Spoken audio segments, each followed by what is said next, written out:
Bismillahirrahmanirrahim. Assalamualaikum warahmatullahi wabarakatuh.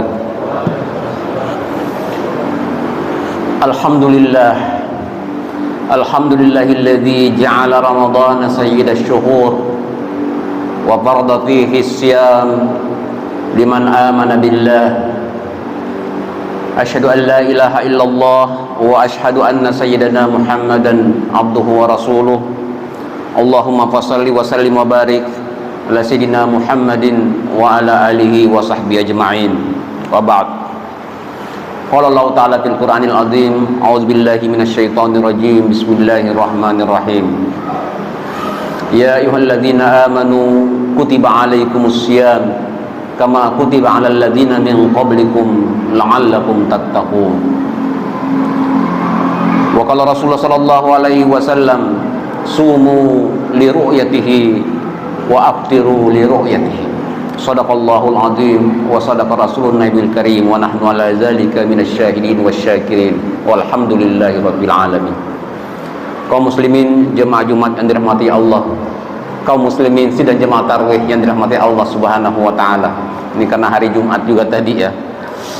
Alhamdulillah malam ini dengan penuh sukacita kita semua sesuai dengan harapan kita yang dinanti-nanti setelah 2 bulan yang lalu ketika kita berdoa selalu menyebut doa Allahumma barik lana fi Rajab wa Sya'ban wa ballighna Ramadan. Itu yang selalu kita lafazkan baik secara pribadi maupun ketika jemaah bersama-sama yang dipimpin oleh imam kita selalu mendoakan, ya Allah, berkahilah kami pada bulan Rajab, berkahilah juga kami pada bulan Sya'ban, wa ballighna Ramadan, dan sampaikanlah usia kami pada bulan Ramadan.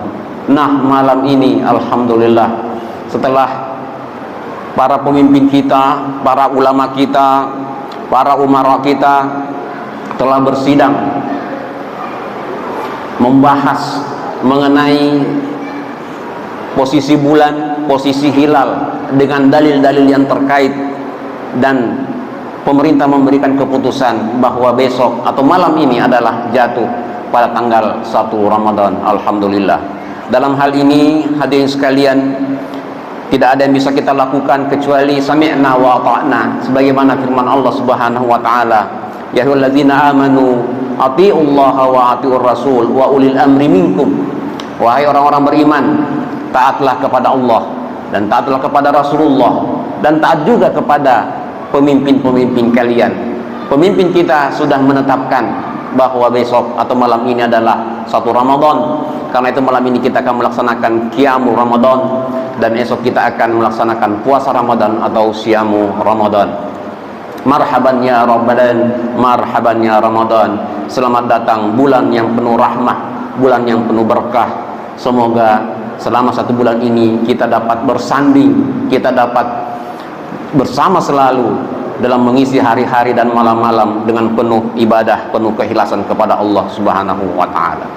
Hadirin rahimakumullah, atas nama pengurus Masjid Raya Bani Umar dan yayasan yang menaungi masjid, kami menyampaikan salam dari para pengurus.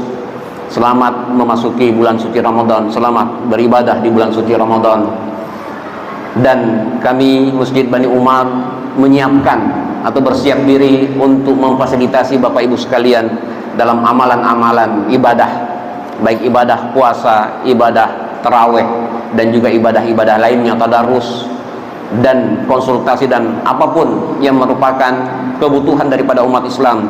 Sejauh kami dapat melaksanakannya, insya Allah akan kami berikan pelayanan yang semaksimal mungkin. Hadirin rahimakumullah, Kami juga mengucapkan terima kasih atas pilihan Bapak dan Ibu sekalian memilih Masjid Raya Bani Umar untuk memulai malam yang indah ini, dan kita berharap seterusnya pada malam-malam berikutnya mari kita ramaikan malam-malam Ramadan dengan beribadah dengan khusyuk di Masjid Raya yang kita cintai ini. Insya Allah dengan keikhlasan kita semua kita akan mendapatkan berkah, semoga mendapatkan predikat takwa di akhir Ramadan nanti dan menjadi fitrah di pada hari 1 Syawal nanti. Amin ya rabbal alamin. Kaum muslimin yang dirahmati Allah Subhanahu wa taala, sudah sangat kita hafal, sudah sangat kita sering mendengar bahwa bulan suci Ramadan ini adalah bulan yang penuh berkah. Kata Rasulullah sallallahu alaihi wasallam, "Atakum syahrun mubarakun." Kalian telah didatangi oleh suatu bulan yang penuh dengan berkah. Fihi unzilal Quran, di dalamnya diturunkan Al-Quran. Kemudian di dalamnya futihat abwabul jannah, pintu-pintu surga terbuka. Wa ghulliqat abwabun nar, kemudian pintu-pintu neraka tertutup. Wa suffidatis syayatin, kemudian setan-setan dibelenggu. Ini adalah salah satu daripada kemuliaan bulan suci Ramadan. Kemudian di dalamnya ada 3 bagian. Ada yang pertama disebut dengan rahmah, di mana maghfirah, kemudian itqum minan nar. Itu adalah 3 yang tidak terpisahkan, yang insya Allah apabila kita melaksanakannya dengan sepenuh hati, maka kita akan mendapatkan maghfirah, rahmah, dan itqum minan nar dari Allah Subhanahu wa taala. Di dalamnya pula ada lailatun khairum min alfi syahr. Ada satu malam di malam-malam bulan Ramadan ini, walaupun para ulama sepakat atau berpendapat mayoritas bahwa itu ada di malam-malam ganjil pada 10 terakhir Ramadan, tetapi guru-guru kita mengisyaratkan, memerintahkan, menyarankan kita untuk mencari itu mulai dari awal, karena ibarat tamu agung, Lailatul Qadar hanya akan menghampiri orang-orang yang ikhlas, yang gembira menyambut dirinya datang. Kalau kita hanya mencari pada bulan atau pada malam-malam tertentu saja, dikhawatirkan walaupun dia datang tapi dia tidak akan menghampiri kita. Tapi kalau kita menunggu, kita menyambutnya sejak awal Ramadan, insya Allah sebagaimana kata guru kita, insya Allah Lailatul Qadar berkenan untuk menghampiri kita. Amin ya rabbal alamin. Kaum muslimin rahimakumullah, pada malam yang berbahagia ini izinkan kami untuk menjelaskan sedikit mengenai ayat yang nanti akan sering kita dengar. Ya ayyuhalladzina amanu kutiba alaikumussyiyam. Wahai orang-orang yang beriman. Allah tidak memanggil seluruh manusia. Allah selalu biasanya berfirman ya ayyuhan nas, atau ya bani Adam, atau ya ahlal kitab. Tapi pada malam ini atau pada ayat ini Allah berfirman ya ayyuhalladzina amanu, wahai orang-orang yang beriman. Artinya apa? Yang tidak merasa beriman mungkin tidak akan mampu untuk menjalankan perintah ini. Siapa yang bisa menjamin, Bapak Ibu sekalian, puasa Ramadan ini adalah puasa yang tidak terlihat? Makanya Allah Subhanahu wa taala tidak hitung-hitungan.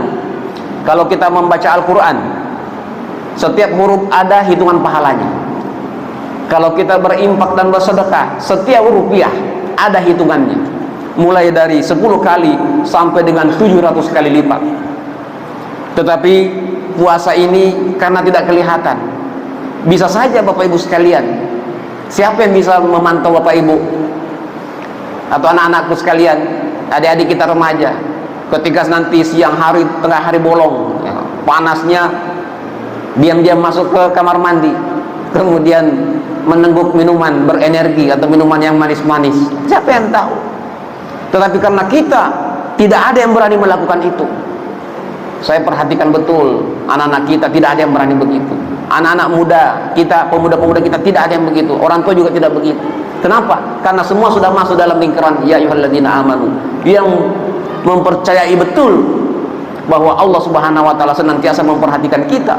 Allah Subhanahu wa taala memberikan pembebanan kepada kita, dan Allah juga akan memberikan balasan sesuai dengan amal ibadah kita. Hadirin rahimakumullah, itulah puasa. Ya ayyuhalladzina amanu kutiba alaikumussyiyam, diwajibkan. Tidak banyak kewajiban Allah kepada kita Bapak Ibu sekalian, tidak banyak. Yang diwajibkan yang pertama adalah sholat 5 waktu. Karena ada seorang bertanya kepada Rasulullah, wahai Rasulullah, kalau saya masuk Islam, apa yang harus saya lakukan? Kata Nabi, engkau salat 5 waktu, kecuali mau nambah. Oke. Apalagi? Kamu puasa Ramadan, kecuali mau nambah. Oke. Apalagi? Kalau hartamu mencapai 1 nisab, 1 haul, keluarkan zakatnya. Oke. Apalagi? Berhaji bila mampu. Cuma itu. Apa kata orang Badui tadi? Kata Badui, ya orang gunung, orang kampung, dan dikatakan sekali-sekalinya itu ketemu dengan Rasulullah. Wahai Rasulullah, saya akan melaksanakan yang wajib saja, saya tidak akan menambah. Jadi yang wajib itu hanya sholat 5 waktu, puasa Ramadan, haji bila mampu, zakat bila mencapai nisab, tidak ada lagi. Karena itu ketika Allah mewajibkan ini, apa yang bisa kita lakukan? Tidak ada yang bisa kita lakukan kecuali sami'na wa ata'na, mendengar dan taat kepada Allah Subhanahu wa ta'ala. Kutiba alaikumus syiyam, diwajibkan kepada kalian berpuasa. Kama kutiba alal ladzina min qablikum, bukan hanya kita yang wajib puasa. Dulu umat-umat dulu semua, umat Nabi Musa, Nabi Isa, Nabi Nuh, Nabi Ibrahim, ada semua. Hanya tidak diceritakan secara detail kepada kita. Kenapa? Karena ada yang mengatakan dalam sebuah riwayat, manusia ini Bapak Ibu sekalian, meskipun tidak disuruh berpuasa, dia juga berpuasa. Meskipun kita tidak wajibkan berpuasa, kan ada yang berpuasa juga. Nah, biasanya karena kesehatan, ya. Wah, ini Bapak ini udah kelebihan berat badan, harus banyak berpuasa, gitu ya. Hanya diet. Diet itu puasa juga. Hanya saja tata caranya berbeda. Nah, di sini Allah dan Rasulnya sudah menjelaskan bagaimana tata cara berpuasa yang seperti yang kita ketahui. La'allakum tattaqun. Apa tujuannya berpuasa itu? Supaya kita bertakwa. Wa tazawwadu fa inna khairaz zadi taqwa. Bapak Ibu sekalian, hidup kita di dunia ini tidak lama. 60-70 tahun. Alhamdulillah kalau tercapai. 80 tahun semakin sedikit. 90 tahun banyak yang berharap tidak usah sampai segitulah, karena sudah menderita. Dia menderita, keluarganya juga menderita, harus diajak, ditemani kemana-mana. 60-70 tahun. Apa yang akan kita bawa menghadap Allah Subhanahu wa ta'ala? Apakah rumah kita? Tidak. Apakah pangkat, golongan, jabatan kita? Bukan. Apa yang dihadapkan kepada Allah? Wa tazawwadu, berbekallah, fa inna khairaz zadi taqwa. Takwa yang kita bawa kepada Allah Subhanahu wa ta'ala. Amal ibadah kita ini adalah semua karena takwa. Takwa itu apa? Menjalankan apa yang diperintahkan oleh Allah dan menjauhi apa yang dilarang oleh Allah Subhanahu wa ta'ala. Itulah bekal kita. Bukan uang, bukan jabatan, bukan rumah. La'allakum tattaqun. Puasa inilah yang mendidik kita supaya bertakwa kepada Allah Subhanahu wa ta'ala. Hadirin rahimakumullah. Mengapa puasa? Salah satu pertentangan, permusuhan, perdebatan, pertengkaran yang tidak pernah selesai adalah antara kita dengan iblis, antara kita dengan syaitan. Syaitan ketika dilaknat oleh Allah Subhanahu wa ta'ala, apa katanya? Ya Allah, fa'anzirni ila yaumi yub'atsun. Saya menerima engkau laknat ya Allah, tapi berikan kesempatan kepada saya untuk menggoda manusia ini sampai dengan yaumi yub'atsun, sampai dengan hari kiamat, sampai dengan hari kebangkitan. Lalu Allah memberikan, silakan engkau diberikan usia yang panjang. Jadi iblis ini tidak mati-mati. Iya, tidak mati-mati. Apa yang menjadi perantara, apa yang menjadi kesukaan iblis, kesukaan syaitan? Makanan dan minuman. Makanan dan minuman. Oleh karena itu dalam puasa kita adalah menahan makan dan menahan minum, menahan lapar dan haus. Kenapa banyak orang sekarang berlomba-lomba korupsi, berlomba-lomba mencuri, berlomba-lomba merampok? Apa semua? Karena kebutuhan perutnya itu. Tidak bisa menguasai, tidak menyadari bahwa apapun yang ada ini, yang bisa masuk perut hanya berapa. Tapi karena keserakahannya itulah, maka mencuri, korupsi, merampok, dan seterusnya, menipu. Itu kan. Oleh karena itu, menahan lapar dan haus ini adalah merupakan pendidikan kita.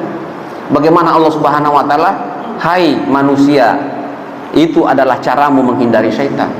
Kalau kita bisa menahan lapar dan haus, Bapak Ibu sekalian, untuk apa kita mencari harta yang tidak halal? Untuk apa kita berjibaku siang sore malam mencari harta yang tidak kunjung selesai? Itu karena kita terdorong oleh syaitan untuk mengumpulkan harta, bermegah-megahan, bermewah-mewahan, menebar kesombongan karena adanya harta yang kita miliki. Karena itu. Kemudian apalagi? Di bawah perut syahwat. Oleh karena itu syahwat ini seksual, walaupun itu dengan istri halal, tetapi kalau siang Ramadan jangan dilakukan. Itu semua adalah supaya kita mampu menahan gejolak godaan syaitan. Maka oleh karena itu menurut Al-Ghazali, tingkatan puasa ini ada 3. Yang pertama adalah al-awam. Al-awam itu yang mana? Inilah yang menahan lapar, menahan haus, dan menahan seksual. Apakah itu salah? Tidak salah, benar itu. Karena itu kita melaksanakan puasa, itulah rukun dan syarat puasa adalah jangan sampai ada sesuatu yang masuk dalam tenggorokan kita yang memberikan tenaga, yang memberikan kekuatan sehingga tidak merasakan lapar dan hausnya sebagai seorang berpuasa. Tetapi yang kedua kata Imam Al-Ghazali adalah mempuasakan batin kita. Kata Allah Subhanahu wa taala, kata Rasulullah sallallahu alaihi wasallam, ya, kalau ada orang berpuasa tetapi masih saja berbohong, masih saja menyebar permusuhan, maka Allah tidak perlu kepada puasanya. Artinya apa? Orang yang masih berdusta, orang yang masih memfitnah, orang yang masih menggunjing, orang yang dalam hatinya masih ada dendam, maka puasanya sah menurut ulama fikih, tetapi pahalanya tidak ada, 0. Tidak ada pahalanya. Tidak ada bagiannya kecuali al-ju' wal 'atash, hanya lapar dan haus saja. Tidak ada pahala yang lain. Kenapa? Karena dia hanya puasanya awam saja. Tetapi itu sudah sah menurut mazhab fikih, sehingga tidak perlu diulang lagi pada bulan-bulan berikutnya. Hadirin rahimakumullah. Kemudian yang terakhir kata Imam Ghazali, atau tingkatan tertinggi adalah ketika kita sudah memasrahkan total diri kita kepada Allah Subhanahu wa taala, tidak ada lagi godaan-godaan dari syaitan, tetapi itu adalah tingkatan yang agak sulit untuk dicapai. Minimal kita mencari yang kedua tadi, puasanya khawas, puasa yang bukan hanya lapar dan haus saja, tetapi kita sudah menguasai pikiran kita, tidak lagi membebani diri kita dengan permusuhan-permusuhan. Hadiratullah. Kemudian satu lagi yang terakhir kami ingin sampaikan, bahwa bulan Ramadan ini adalah bulannya Al-Quran. Syahrul Ramadan allazi unzilat fihil Quran. Bulan Ramadan ini bulan diturunkannya Al-Quran.